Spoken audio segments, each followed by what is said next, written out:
જય શ્રી કૃષ્ણ. તો આપણે જોયું કે બ્રહ્માજી વિચાર કરે કે લાવ જોઉં તો ખરો શું પરિસ્થિતિ છે. વાછરડાને બધા જે ગ્વાલાઓ છે એ મારી પાસે છે, તો લાગે છે કે આ કૃષ્ણ એકલો વનમાં કદાચ રુદન કરતો હશે, વનમાં ફરતો હશે એકલો એકલો. અને જેવું બ્રહ્માજીએ જોયું કે એ જ કાનો, એ જ વાછરડા અને એ જ ગ્વાલાઓ બોલ્યા, અરે આ તો બધા ઉપર બ્રહ્મલોકમાં શયન કરતા હતા, અહીંયા નીચે ક્યાંથી આવ્યા? દોડતા ઉપર ગયા તો ઉપર પણ જોયા, નીચે આવ્યા તો પણ જોયા. બ્રહ્માજી વિચારમાં પડ્યા. એવમેતે સુભેદેશુ ચિરં ધ્યાત્વા સ આત્મભૂ સત્યા કે કતરે નેતિ જ્ઞાતુમ નિષ્ઠે કથમ. ઉપર પણ વછરડા અને ગ્વાલા છે, નીચે પણ એ જ છે, તો આ બંનેમાં સાચા કયા? સત્યા કે કતરે નેતિ. ભગવાને બ્રહ્માજીને બતાવ્યું કે તમે ચક્કરમાં ન પડતા, મને પણ સૃષ્ટિ કરતા આવડે છે. અંતે બ્રહ્માજી ગભરાયા, વિચાર્યું કે મેં આ તો ભગવાનની પરીક્ષા કરી, મોટો અપરાધ કર્યો, હવે શું કરું? હું ભગવાનની કેવી રીતે માફી માંગુ? અને પહેલા જે વાછરડાને ગ્વાલાઓ જે ચોરીને લઈ ગયો હતો એ પાછા લઈને આવું, પછી માફી માંગીશ. અને બ્રહ્માજી બ્રહ્મલોકમાં જવા નીકળ્યા. તો એના પહેલા તો ભગવાને બીજી લીલા કરી. કઈ લીલા કરી? તો પોતે જ બ્રહ્માજી બન્યા, બ્રહ્મલોકમાં પહોંચ્યા અને દ્વારપાળોને કહ્યું, જુઓ અત્યારે બધા નકલી બ્રહ્માજી ફરે છે, તો મારા જેવું રૂપ ધારણ કરીને કોઈ આવે ને તો તમે એને પ્રવેશ ન આપતા.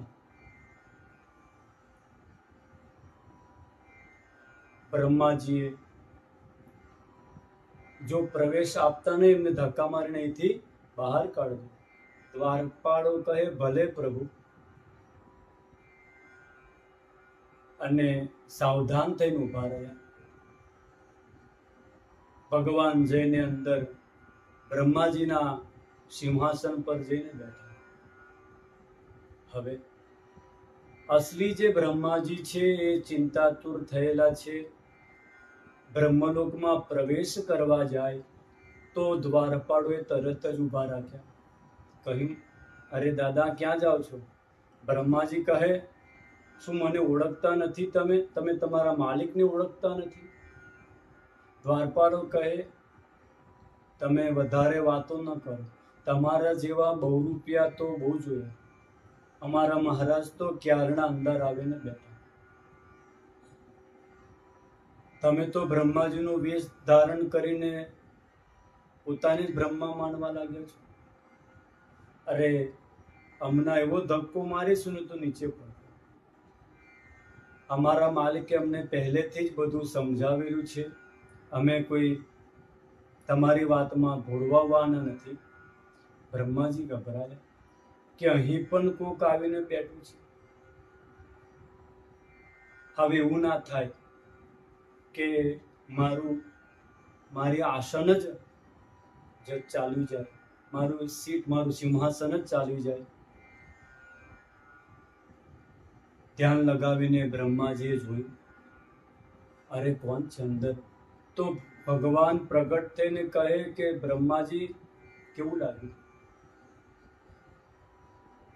તમે મારા વાછરડા અને ગ્વાલાઓની ચોરી કરીને તો મેં તો તમારી આ ગાદી જ ચોરી લીધી. હવે બ્રહ્માજી સમજી ગયા કે આ પ્રભુનો જ બધો ચમત્કાર છે. દ્વારપાલને કહ્યું, અંદર જે છે ને એ જ સાચા બ્રહ્માજી છે. મેં તો ખાલી મને તો એમના ખાલી તમે દર્શન જ કરવા દો,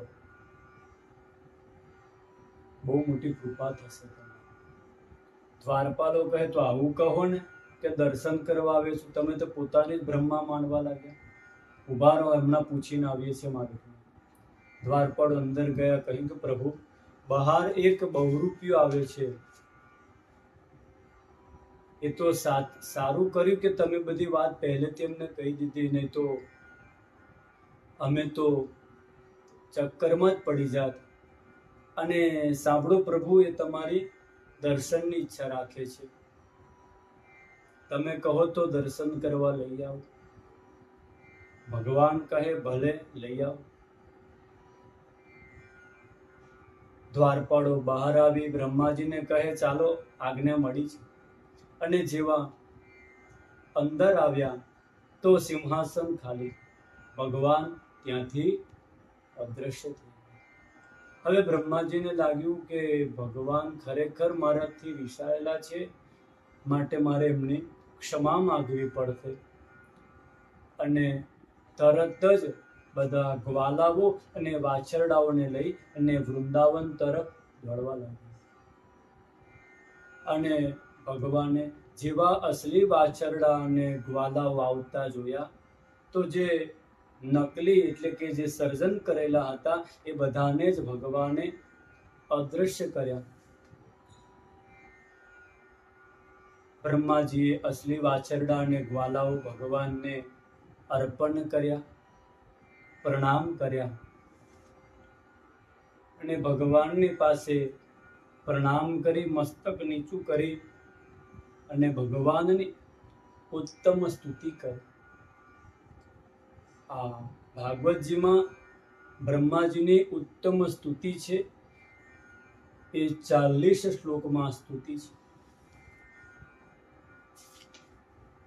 આ 10મા સ્કંદના 14મા અધ્યાયમાં બ્રહ્માજી ભગવાનની ઉત્તમ સ્તુતિ કરે છે. બ્રહ્મોવાચ નૌમિઢ્યતે બ્રવપુષે તડિદંબરાય ગુંજાવતં સપરિપિચ્છલસન્મુખાય વન્યસ્રજે કવલવેત્ર વિષાણવેનો લક્ષ્મશ્રિયે મૃદુપતે પશુપાંકજાય